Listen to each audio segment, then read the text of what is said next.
Welcome to Birth at Work, the podcast where we dive into the real, unfiltered stories of what it's actually like to navigate pregnancy, birth, and early parenthood while building a career. I'm your host, Kristlyn Powell. Each episode, we sit down with working parents who share their honest experiences, the victories, the setbacks, the moments of doubt, and the strategies that actually work. Because let's be honest, most workplace policies weren't designed with pregnancy and new parenthood in mind. And it's time we talked about what that really means for the millions of us trying to grow families while growing our careers. We have Molly here today. So excited. Love these episodes where we get to bring on fellow moms who are working and raising kids and able to share their experience about what it's really like behind the scenes. So without further ado, Molly, could you introduce yourself, tell us a little bit about you and why you're here today? Absolutely. Thank you, Kristlyn, for having me. My name is Maliana Tupou, but everyone calls me Molly for short.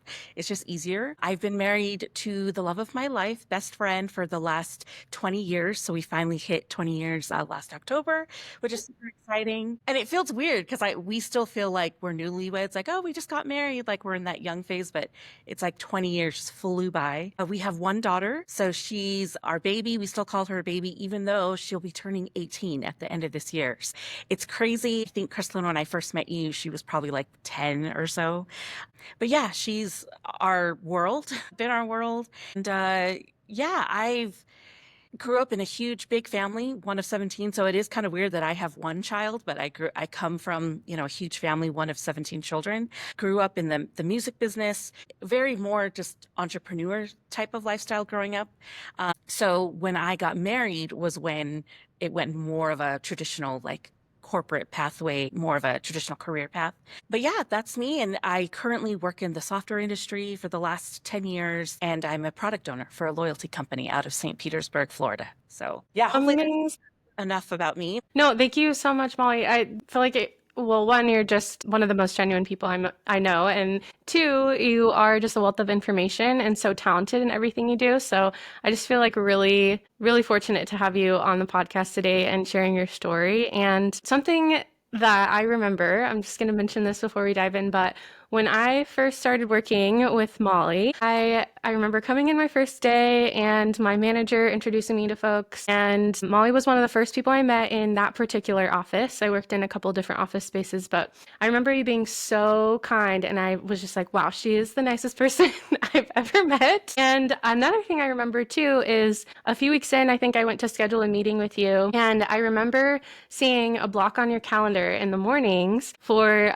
school. I think it was for school drop off with your daughter. And that was something that at the time I was early in my career and I wasn't married yet, not looking to have kids at the moment. I was still kind of like figuring life out, but I just thought it was so cool how you were transparent on your calendar. It was like very clear that during this time, like don't schedule meetings. This is when I'm going to be, making sure that I'm using this time to be a mom. I'm going to go make sure my daughter's at school and that she's taken care of. And I thought it was like really refreshing because at that point in my career, I had not yet seen someone do that on their calendar, which might sound silly, but for me, it was like really big. Wow. Well, first of all, thank you so much for the compliments. That really means so much to me, Kristlyn. And yeah, I remember the first time we met, I think we just connected right away and became really good friends inside and outside of work. But that's so funny that you bring that up because I think I would have not ever thought of that as something that would stick out. But now that I'm thinking about it, I'm like, oh, if you're single and I'm a mom, and now I can see how that could be like, oh, she has like times. I might have included my personal calendar with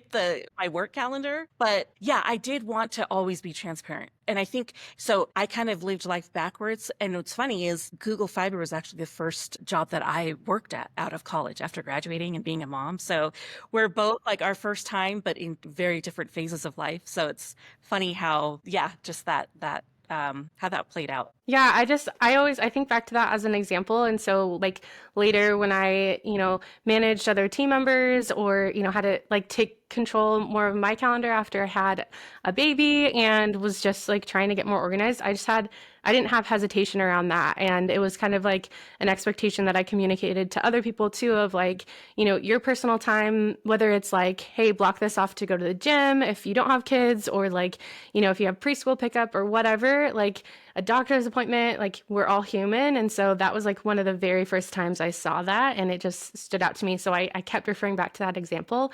And I think that's like what we need in a big way. And we'll talk about this in the conversation, but just like examples of other women, of other leaders kind of going before us and saying like, it's okay to be human. This is how we become better people and better professionals. So yeah, I refer back to that. But something small, it made a difference. So And I'm glad that I included that. I would have never thought that or noticed that. So yeah, that's huge how something small like that could really make a difference. yeah. Yeah. So jumping in to just a little bit more about you and becoming a mother, I am curious before we dive in, can you share a little bit about like what your perspective was of motherhood, maybe in comparison to like what you experienced with your mom before you actually had your daughter? Yeah, absolutely. When I looked at motherhood, I was always excited to become a mom. I think it's just the culture. I grew up in a very traditional religious family. Motherhood was always, like it's something you should look forward to. And I did. I really did. I always wanted to be a mom. At the same time, because the type of family environment that I lived in, we weren't a traditional, like, my parents weren't like, you need to go to school. You have to like do all like these academic things. We grew up, music was our livelihood. So it was a very different type of lifestyle, very creative, very artistic. So I knew as much as I wanted to be a mom, I wanted to do just something that I enjoyed and I loved. And I did get that from my mother. She had a lot of children, but she never let it stop her from doing other things like gardening, sewing. If she wanted to travel, she did it. Like she just went. So it just was natural to me to be like, yeah, I can be a mom and I can do whatever else I want to do. So that was my thinking going into motherhood. I knew I wanted to be a mom, but then I knew also that if there was something I wanted to do, I could also do that and not be like, oh, well, I can't because I'm going to be a mom, so I can't, pursue this dream. And then because academics wasn't a focus in my family, I think I was more driven. I was very naturally good in school, so I always wanted to go to school. And because no one in my family had gone to college, my parents, they have, I think, like an equivalent of like elementary level education. None of my siblings, most of them didn't even graduate high school. So I think I was the first like high school graduate with my twin brother.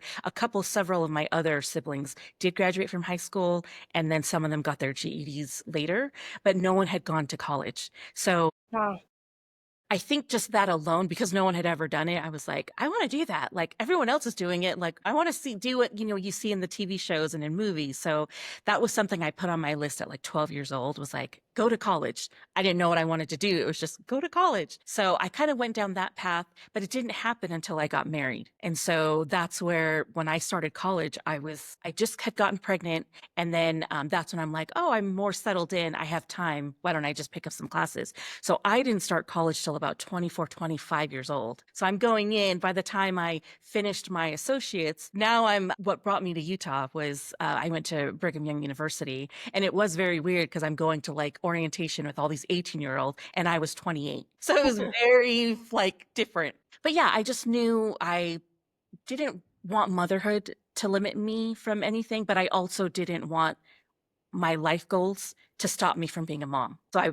So I don't know if that makes sense. I just knew it was possible to do both. Yeah. Yeah. And really cool that you shared the example of your mother who, as you were growing up, because she was a mother, that definition and role didn't define her. Like she's only a mother. That's all she can do is caretake and serve. And so, well, that's not, caretaking is one thing that mothers do, right? Like a million other different roles.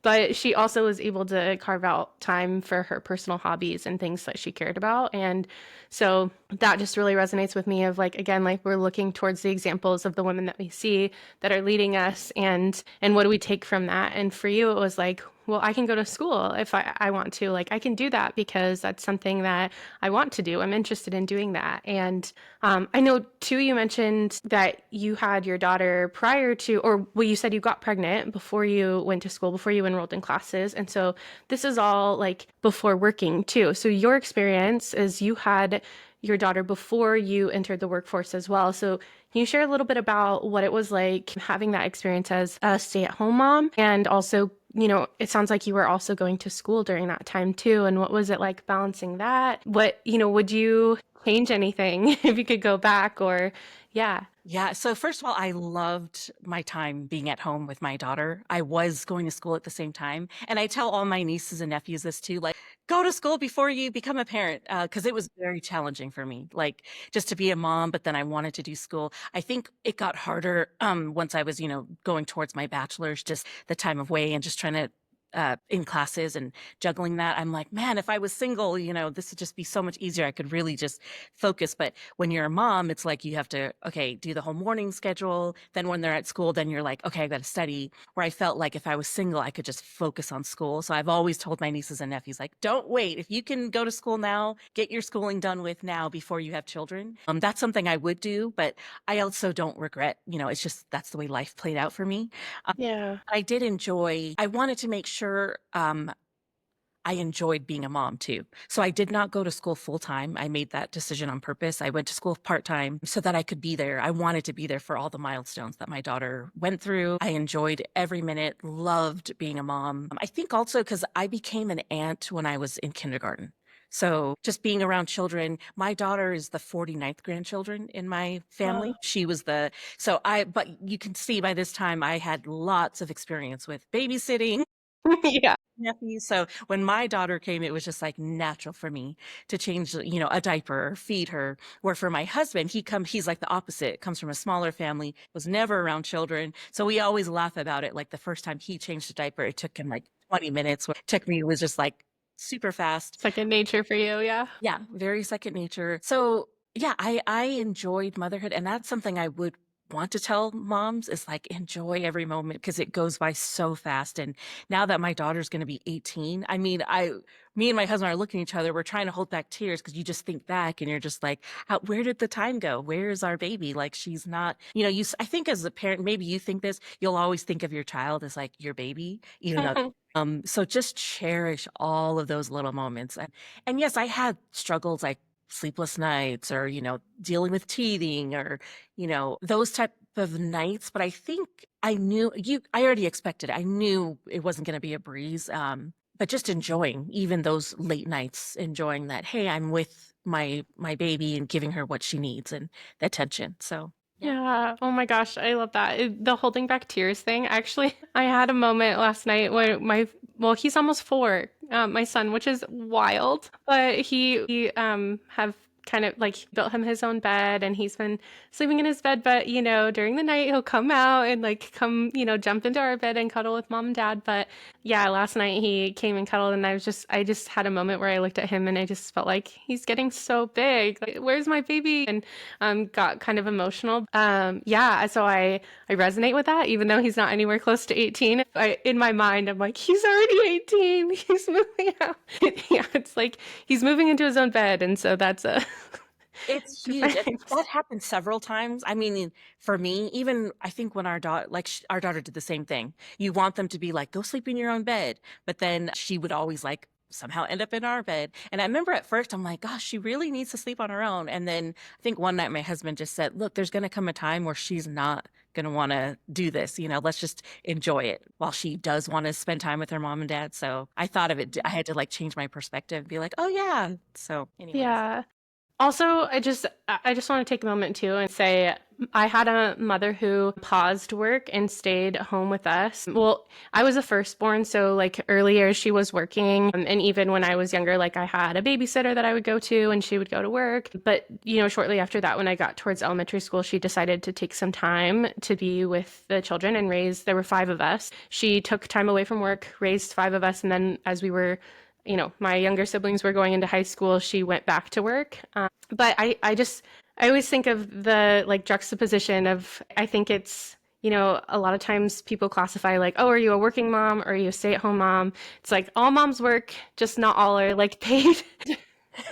And also the experience is a little bit different. I think in my experience of having like leave time and baby bonding when I had my son, it never felt like enough, right? And it's still like sometimes I have days where I'm like, I should be with him. I shouldn't be dropping him off at school when he's this young. And there's that like guilt that factors into it. But on the flip side, I think there were probably many days where my mom, in all her years of staying home, was like, I could be doing so many things, but I'm here for, the foreseeable future. And I think there's that like push pull, right? Of like, how do I balance that? Maybe that like tug to be doing more with my life personally, but also like feeling like they're only young for this time period and I don't want to miss it. So just not so much of a question, but just something that came to mind for me is just like I hear both sides from my friends who are stay at home and my friends who are working. Like what are your thoughts or feelings on that? I feel it comes down to just first of all, what is the circumstances of your family? Some mothers they need to work, for financial reasons or other things. But I think it's just one of those balances. I think if you're open with your children too, in those cases where if you are away from home, then the times that you're with your children really be 100% with your child so that they don't. And I've had this conversation actually with my daughter because as she got older, I was noticing there were moments where I was spending a lot of time at work and then I'd come back and I did feel like a disconnection, like, whoa, we're kind of like drifting apart. And that's where I would just talk to my daughter and be like, hey, does it bother you that I work so much? Like, do you feel like you have enough mom time, like with me? And that's where, I think just being open with your child too and letting them know your feelings that, hey, I struggle. I really want to be with you. But then I have these commitments that I have a career that I'm working. And that's where you can talk with them about things to do. So like with my daughter, we have always done like mommy daughter dates every month. She has asked, hey, mom, when you're home, can you just not talk about work? Just talk with me. So those are little things. And sometimes you get so consumed with work, when you come home, you know to turn the work life off because your mind is like, oh, I got to do this tomorrow and this, I have this coming up, or there's this big problem and you just keep talking about it over dinner. And I'm telling my husband. And so I didn't realize that until my daughter's like, I understand it's really important, but like, I only have this much time with you in the evening. So let's not talk about Yeah. work. So that was really helpful for me. And I was like, great. I needed to know that. I needed to know that I didn't realize I was doing that. So I think being open with your children too, because they can actually tell you too what they need. Yeah. So They're smart and perceptive. So like what just a cool conversation that you were willing to be open with her and say like, "Hey, am I meeting your needs? Is there something that, we could do differently?" And she was like, "Well, actually, can we not talk about work?" Like kind of maybe helping you set a boundary there of like, my life and work don't have to always intersect. There can be like a line where I turn off a little bit. Yeah, that's cool. Yeah, the other night my husband was putting my son to bed, and my son, we have like a kind of a routine on certain weeknights, and my son was like, "Mommy, you gotta go get dad. You gotta go read." Because I normally get to go read my book when dad is getting my son down for bed. And I'm like, how do you know my routine?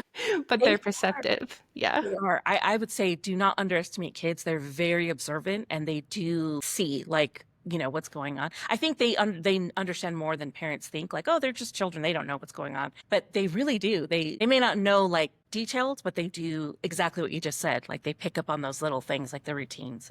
Yeah, and it wasn't something I'd vocalized. It's just like he knew that's what I go do at that time. I get like 30, 40 minutes to read my book. So love it. Okay, cool. So kind of shifting gears a little bit and talking more about as you progress through school and we're taking more classes, was there a moment that clicked for you where you were like, I really am liking what I'm learning here. I think that this could be a career for me and it's exciting. Yes, absolutely. So when I first started school, again, I didn't have like a career in mind. It was just more like a bucket list. Like I've always wanted to go to college ever since I was 12. I don't know why. I don't know what I'm going to do. And when I first started, I thought like, oh, I'll just be an elementary school teacher because I'm pretty good with kids and the schedule will work out. I have a daughter, so that would be cool to like go to school together. And so that was my mind thinking. And then so I just started generals. When I took my first math class was when I was like, I love this. I really like this. I think I want to be a math professor. So I went down that whole route and really pursued that until I think towards the last couple of years, last like 2 years of college, actually Google came to visit. And because the math department is part of the computer science, I really had no interest in like computers or anything like technical. It was just like, nope, I'm just here for math. And because it's very, computers use lots of math, it's a part of that program. But Google came to visit, and it was a woman that came to speak. And I think that's where there was a shift. And so I am hearing this woman, everyone knows Google. This is like early or mid, like I'm trying to think what year, but this would have been like 2013, 14, around that time. So I'm sitting at, watching this woman speak, and it just kind of opened my mind to be like, there's more than just like, I could be a teacher. I could do something outside of like the norm. And computers was very like foreign to me. Yeah. But I think just hearing that, it was something new. It was something innovative. It was like, what is that? I want to do that. What's more to that? So there was like an internship. And I think that's what really kind of changed. Once I applied for the internship. I ended up being part of the on campus internship. I think technology is very innovative. They do things not like the normal corporate way. And that's what really changed my mind to be like, I think I want to do something like, I want to actually have a real career in this and not just be like, I'll just teach on the side when I feel like it, teach here and there. But that was the turning point for me. Yeah, so cool. So there were some things that clicked and you got to see like, okay, I see that a woman can do this and these are some opportunities here that relate to what I'm learning, and that's just like a really cool example. And also I remember as we worked together, you were a huge proponent for hosting STEM events and getting girls involved in tech and hands-on and learning more about what they could do with their futures. And I remember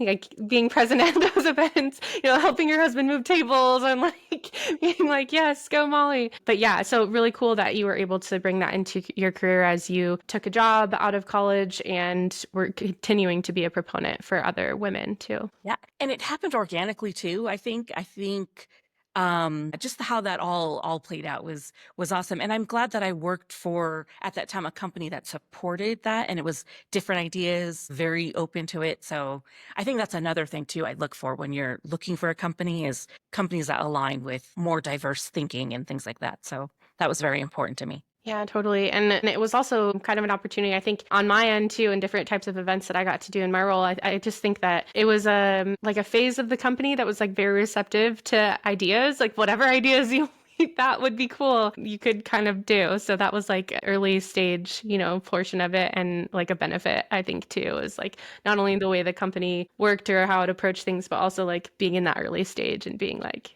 one of the first people on the team. So very Yeah, cool. absolutely. Yep. Awesome. So as you kind of grew throughout your career, and even those early days too, were there challenges that you noticed? I know we talked about how like your daughter shared that it would be helpful to set certain boundaries with conversations at home, but maybe what other things popped up for you as you started working more and pursuing your career? I think once I started working and I knew like, okay, I'm committing now. I work 9 to 5 job. It kind of set in that like, oh, I might miss things like volunteering in my daughter's class if they need something, or being what's it called? A chaperone on a field trip, or maybe I'll miss her performance when they're doing the Christmas performance. So that's where it started to like, whoa, I don't want to miss those things. So I had to be very intentional on which things I was going to join, and work with my husband too. Like, if I'm not there, can you be there to support her? It was a family effort too. Also, and I would talk to my daughter too. I would try to make everything that I could. If there was like a performance, like, I know you're going to have this Christmas performance, but I actually can't make it because I had this other meeting that I need to attend. But either daddy will be there, or we're going to have someone record it and I'm going to watch it. I think it was just always just being upfront if I wasn't going to make it, so that my daughter knew that my intentions, I really want to be there, but there's this that I'm going to attend. And then also making sure that on the work side, I did take off the necessary time to be like, hey, I know this is something it's really important to my daughter. I need to take time off for this. So just thinking ahead.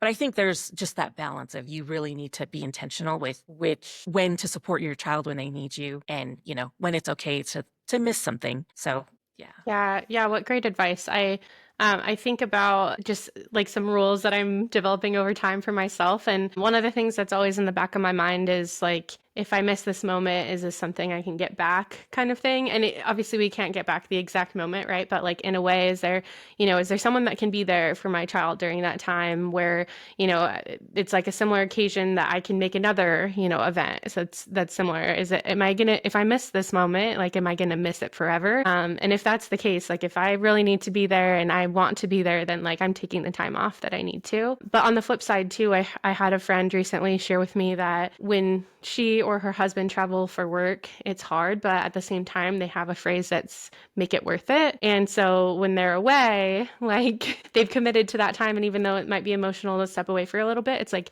they're making that time worth it for them, for their career, for their family, and they're building something during that time too. So just being intentional wherever you are. I love that. That's a good one. I'm going to take that.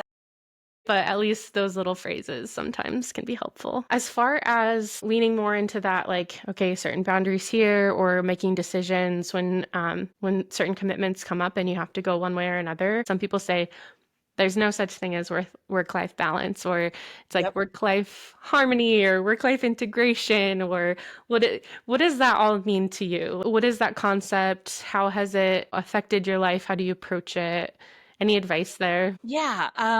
I think again, it just goes back to the communication with your family. Like for me, obviously my family's first. They do know I have a career, but I think just being open about it with them, with what's going on schedule wise. And then, like I said, being intentional if you're going to miss something or not, or you're going to make something, making them aware of it. And I do agree. I've heard both sides and I can go either way. Like there is no such thing as work-life balance, but then there is, you could have, there is a balance. So at the end of the day, it's like, it's life. I also like that it's not so perfect because I'm showing my daughter too that this is reality as much as like maybe the movies would make it show like, everything is just going to work out like it's perfect. But I think it's also been a neat experience for her to see too that like I know my parents support me, love me, they're there for me. They also, I love that they have their own lives, but they're trying to be there for me as well, like where I need them. I think it just shows them too that because eventually they're going to kind of step in the same position. And now that my daughter's older, now we've had this talk too. And we've always said, I hope through the past, she could probably name a dozen things that we did wrong as parents, but we're always like hoping like at the end of the day, like, did you get the unconditional love that you needed, the support, and just letting her know that this is real life. Like you're going to probably end up having to make the same type of decisions. And hopefully we probably didn't make it right every time. And if we didn't, we tried to communicate and talk about it and how can we make it better. Yeah. Yeah, I love that approach. It seems like the way that you've approached things over the years is just like really open communication, and that first and foremost that things come up and it's like let's just talk about it. It's okay that we're like if somebody doesn't feel great about something, let's just talk about it and be open. So yeah, thank you for sharing that. Yep. I think communicate, it's so important. And especially with your children, I think, I don't know, maybe others will disagree, but I know for me and my husband, we've always wanted to be as much as transparent as we could with our daughter. That's appropriate. But I think it really helped because we also want her to feel like her opinions matter. She's just as a part of the family as we're all equal in this family together to make it work.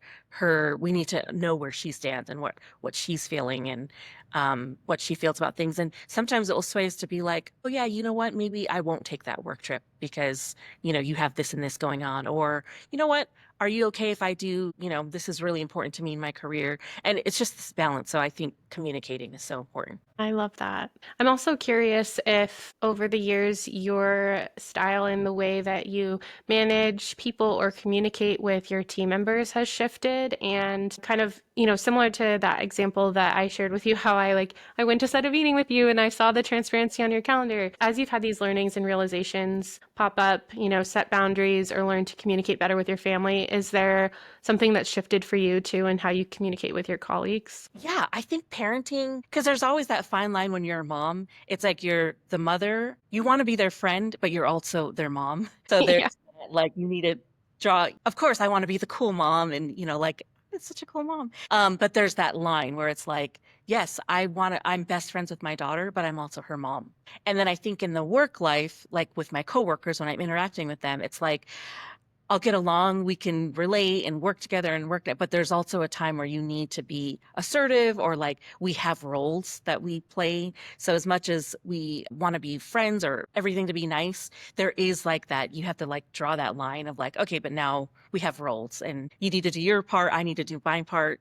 So, but I think parenting has, I don't know, it's helped me kind of not, because just me personally, I'm a people pleaser. I'm very, like, I just don't want to, I don't like to meddle in things. I don't like confrontation. So it could be easy for me to just be like, yeah, whatever you want to do, whatever that works. Parenting has helped me not be that way, like in the workforce where it's just, yeah, I'll just take on all the work and just say yes, yes, yes, yes, yes to everything. Or I think that's where parenting has helped me kind of step in and know when to push back and when to be a team player. Yes, I love that. That's actually something that I've noticed a little bit more with myself as well since becoming a mother. I know I have a long way to go, but also I think I significantly was more of a people pleaser before having my son. And now there's like, I still am, polite, respectful, and like, Absolutely. kind, like genuine with folks, but it's like you know how to set a boundary line a little bit firmer. And also maybe situations where I didn't speak up in the past, I'm like, no, this is like something I'm gonna say something here. Yeah. Well, I actually took a course from my friend. She taught a course at the University of Utah on assertiveness because I really struggled with it. I struggled with, you know, if I did something, but a bit credibility would go to someone else, and I Oh, just kind of yeah. let it like, let it slide by. It really For the team.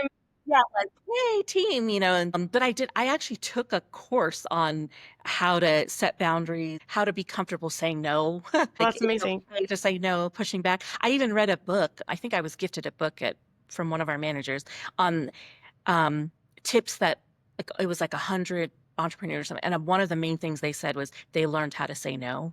And so that was also important. But to do it in my way, because I'm not that type of person. I'm usually like, no, like, I don't want to hurt their feelings. Or I had to learn how to do it in my way. Like, it was okay for me I could still be myself, me, but also be assertive, not aggressive, but assertive. Yeah. Oh, I love that. And it's cool too because having the experience as a mother, and I hear this all the time, is like, there's so many skills and assets that we learn from motherhood that we can take into the professional life, amongst other things like don't get me started with project management skills. We're just like all over it. Communication skills, and then the way that you've learned how to become more assertive in your way. And what rang true for me when you said that is like, I think of like, I'm dealing with a almost 4-year old. We also lovingly referred him as a three-nager. Um, Yep. there are just times where he's like not wanting to be cooperative, and I can say no or be assertive and ask him to communicate differently lovingly. I can say that with care, and like you said, in your way, in my way. If I'm looking at this child who I love so deeply, it's like, you care about your team members in a different way, but it's like they're human, you care about them, you want to treat them kindly. And so you can still say the right things, but in your way, right? Stand up for yourself and love it. Okay, so let's shift gears a little bit then and talk about workplace policies. And you mentioned earlier in the conversation, being in supportive work environments and aligning with the right values, the right companies that are able to, offer you environments that adhere to what you're looking for, and also the opportunity to develop and advance in the way that you need. So, how has your experience being a working mom shifted the way that you look at those workplace policies and the way that you look at companies and how, you interview for roles? Like, Yep. I guess this is like another benefit of being a working parent is like you're able to maybe how do I say this politically correct? It's like zone in on this is not politically correct, but maybe like some of the BS that like we would let slide when we were not parents versus like being parents. Like what are those supportive policies and workplace culture aspects you look for? Yeah, definitely right away if you're going to take time off or you're out of the office. Like that should be a clear understanding. I think also when you're going into a job, being very transparent on wherever you're at with your family life situation, just so it's out in the open and it's not a surprise later where it's like, oh, you didn't know I had a child and, or I have 3 kids or whatever it is. I think that should be very upfront at the beginning and they should know that, yep, have a family. They're very important to me. But also, it's weird because I know it's like, yeah, but then I don't want them to think that I can't commit because my family life is always going to come in the way. I think it's just important that they know upfront your family situation. So I think that's one thing.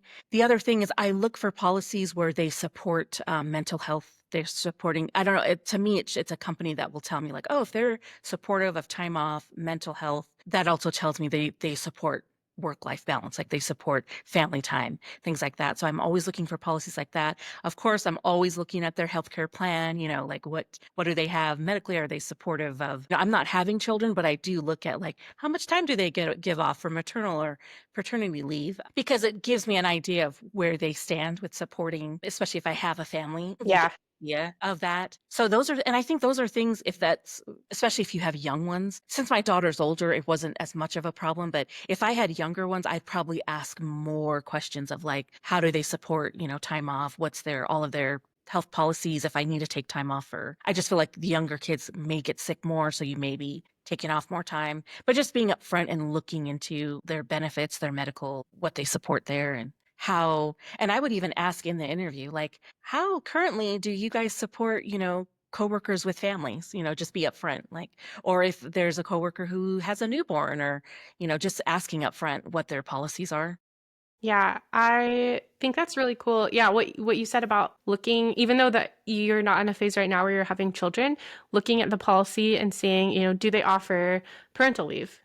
Because that policy is also indicative of if they support working parents in other ways. Yes. And usually, companies that offer parental leave have other supportive benefits that support employees in other ways with wellness and well-being, right? And even, I've heard of like or seen rather like certain companies that offer parental leave, they also offer like sabbatical, right? For Right. folks and that's like, wow, that's really nice. Or they'll offer, I saw one company that every year they would give $1,000 stipend for a trip of someone's choice, like wherever they wanted to go. That was just like, that would be time away for them to mentally recharge and then also have a life experience, right? That could benefit them, coming back into the workplace. And I think I had to learn that later. I think when I first joined to the workforce, I was just so like, I need to prove that I'm such a good worker. So I went above and beyond, which is great. You should always go above and beyond. But I was doing it to a point where it was not healthy. Like it was Mhm. all of my time. And I did need to now I did it so much that it was like expected of me. And then I had to go back and reset the boundaries and be like, okay, I know I'm always available, but on the weekends, that's where it's like, I'm not available anymore. So yeah, looking at a company and how they support like their hours, and is weekend really a weekend, or do most people work on weekends? Just something like that. Cause you kind of get an idea of like, is this going to work out for me or not? Yeah, and I think too, like also something that comes to mind for me is like companies having the trust in their employees and folks that they're hiring that, like in working parents, I've seen this a lot, is they're some of the hardest workers I know, right? Like they work hard 1,000% when they're at work, and then when they're away from work, they're still working. And so they're always working because it's Yep. like you're working with your kids, your family life, all of the dynamics. And so I feel like there should be that level of trust. And I think companies that offer those types of benefits, support, and workplace policies, like there's the recognition of, we're giving this to our employees so that we can retain great talent and also get really good work produced for us. And that trust is that, in return for these types of benefits, this culture, this workplace, this is what we're getting from these team members, and recognizing that like there's that trust there that will happen. And yeah, I think it's cool that you brought that up too, but also as someone in the workplace, recognizing when like you don't want to burn out. So, it's like quality work and show up fully, but also you don't have to be on 24/7 on Slack or whatever that looks like. Right? Yeah. Yep. So awesome. I think that's really good advice and just thoughtful perspective. But as we close, I am curious what gives you hope for working parents in the future? I think what gives me hope is I feel like the dialogue has opened up more now in our generation. I've noticed a lot of think it's more, I think it's a topic that's more, what's it called? comfortable to talk about now. It's not where I think maybe in the past it wasn't so much. It was like, no, when you work, you just leave your family. You don't bring that up like this is work. Everything's about business. Like we shouldn't.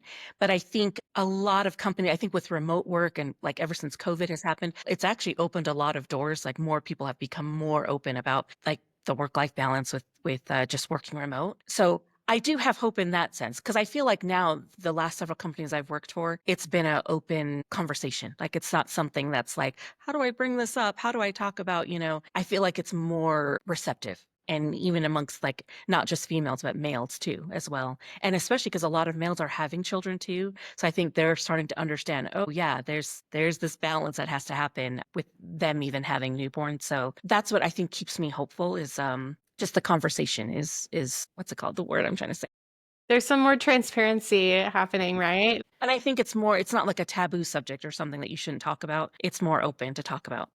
Yeah. Yeah, I feel like pre-COVID, even, early in my career, I think I wouldn't be comfortable talking about some of these topics, but now yeah. So I can't even imagine like when my mom was working. Yeah, it probably was just like 1,000% like you just go along with, day to You day, you don't say can't anything. Yeah. really talk about anything else. It's just Yeah.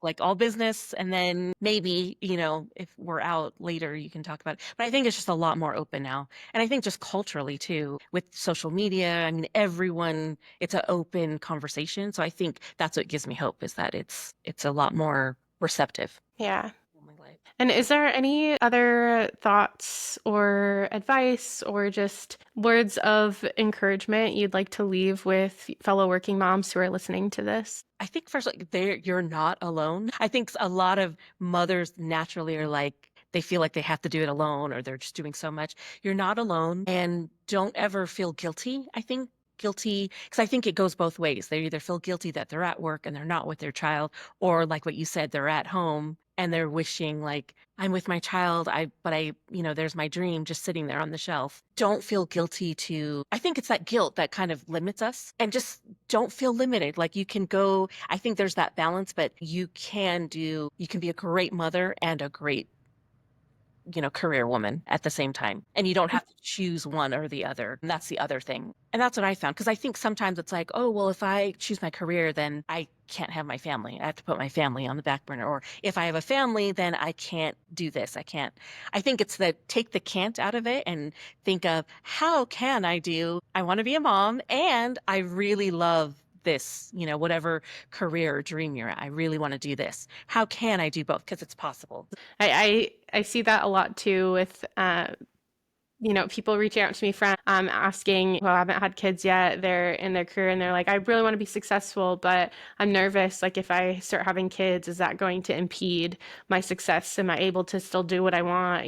Can I grow? And I'm like, 1,000%. You can still do it. So I love your mentality. Like, how will this impact me? It's how can I do this Yeah.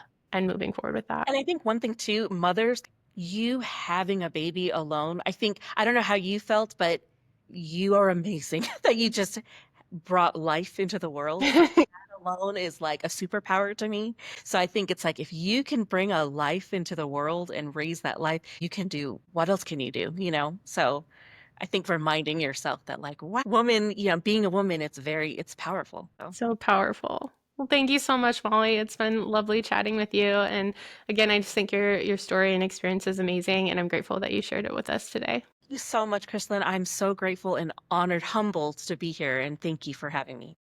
Absolutely. That's a wrap on today's episode of Birth at Work. If our topic resonated with you, I'd love to hear about it. Connect with me on social or via email. Your experiences and questions help shape future episodes. Remember, you're not alone in this journey of balancing career and family. Every challenge you're facing, someone else has navigated too, and every victory you celebrate, big or small, deserves to be recognized. If you enjoyed this episode, please subscribe and leave us a review. It helps other working parents find these conversations when they need them the most. And if you know someone who could benefit from hearing these stories, please share this episode with them. Until next time, remember, you don't have to choose between your career dreams and your family dreams. You're already proving that every day. Thanks for listening to Birth at Work. I'm Kristlyn Powell, and I'll see you next time.